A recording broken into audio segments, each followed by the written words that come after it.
Hey, my name is Tanisha Wilson, and I'm going to show you how to ace your online interview. First, you need to make sure you're dressed the part. Hold on. So, you really want to make sure that you're dressed for an interview from head to toe. And that doesn't mean you just wear a nice shirt, nice blazer, and you wear pajama pants, because you never know when you may need to stand up. And even though this interview may be online, presentation is everything. And I can say this from personal experience. People associate good characteristics for those who keep proper physical upkeep. So by dressing well and looking nice and smelling good, people might automatically assume that you're smart, responsible, well-behaved, and willing to do whatever task it is that they give to you, all from dressing the part.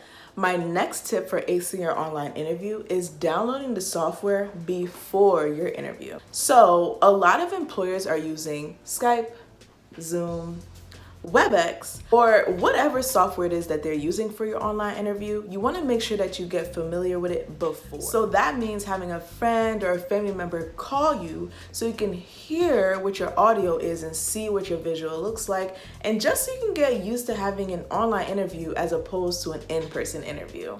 So my next important tip for acing your online interview is eye contact. Just like in an in-person interview, you want to make sure that you keep the same eye contact in an online interview. A lot of devices have the camera that is very close to the screen, but the way you orient your phone will change where you need to look. Right now, I'm looking at the camera, and right now, I'm looking at myself. So you see, there are very different places that I need to look in order for it to simulate that I'm keeping eye contact with the person. My last tip for acing your online interview is background noise. You want to make sure whoever you live with, whether it be your mom, your dad, your brother, your sister, or even a pet, you want to make sure that there's no background noise and no distractions during your online interview. So that means telling everyone that you live with a week before, 2 days before, or even an hour before your interview that you have an online interview and you need them to stay away from the area that you've chosen to have your interview in,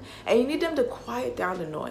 Even though this is an online interview, it still has the same importance as an in-person interview. So now I have 3 questions that you may get asked during your online interview and how you should prepare for them. The first question: what is a weakness of yours and how are you battling it? In order to answer this question, you want to do 3 things. 1, you need to be honest. Don't go in there and say, oh, well, I don't have a weakness, or say a weakness that's not really a weakness. That's not really the best thing to do to answer this question, because they're looking for a weakness of yours. The second thing that you need to do, or make sure that you don't do, is don't say a weakness that will literally throw your whole interview away. You don't want to say that, I don't really like working in groups. I'm not good with people. If you're going into a job or entering into a career where you need to work with people. And the third thing that you need to do in order to answer this question is let them know how you're getting better at this, how you're turning this weakness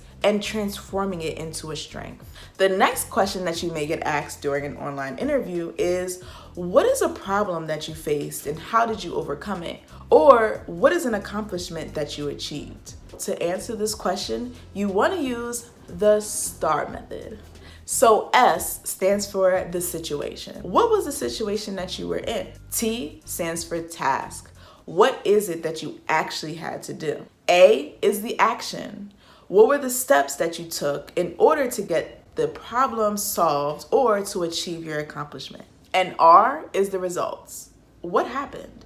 How did solving this problem or achieving this accomplishment change either yourself, the people around you, or just talk about the results in general? So for me, the situation that I found myself in was becoming the 2019 to 2020 Director of Community Service Events for the Student Organization for Caribbean Awareness. The task, I had to find a new community service initiative for every month of the semester. The action is I reached out to student organizations on Temple University's campus, as well as organizations in the surrounding community. And the results, I was able to find a new community service initiative for every month of the semester that not only bettered the Temple University community, but the community around us as well. And the last question that you need to be prepared for is, what sets you apart? So when you're interviewing for a job or starting a new career, you may be going up against 10 or even hundreds of applicants. So you really need to think, what is it that sets me apart? So in order to answer this question, I really advise you to do prior research on the company or organization that you are interviewing for. By doing your research, you can easily answer this question by aligning the organization's mission and their statement with your own experiences and personal characteristics. So that's all for my video, and I hope that you take those 4 tips and 3 sample questions in order to ace your online interview. And of course, if you have any questions about interview etiquette, how to dress for an interview, or you just want to practice, feel free to comment, like, and subscribe.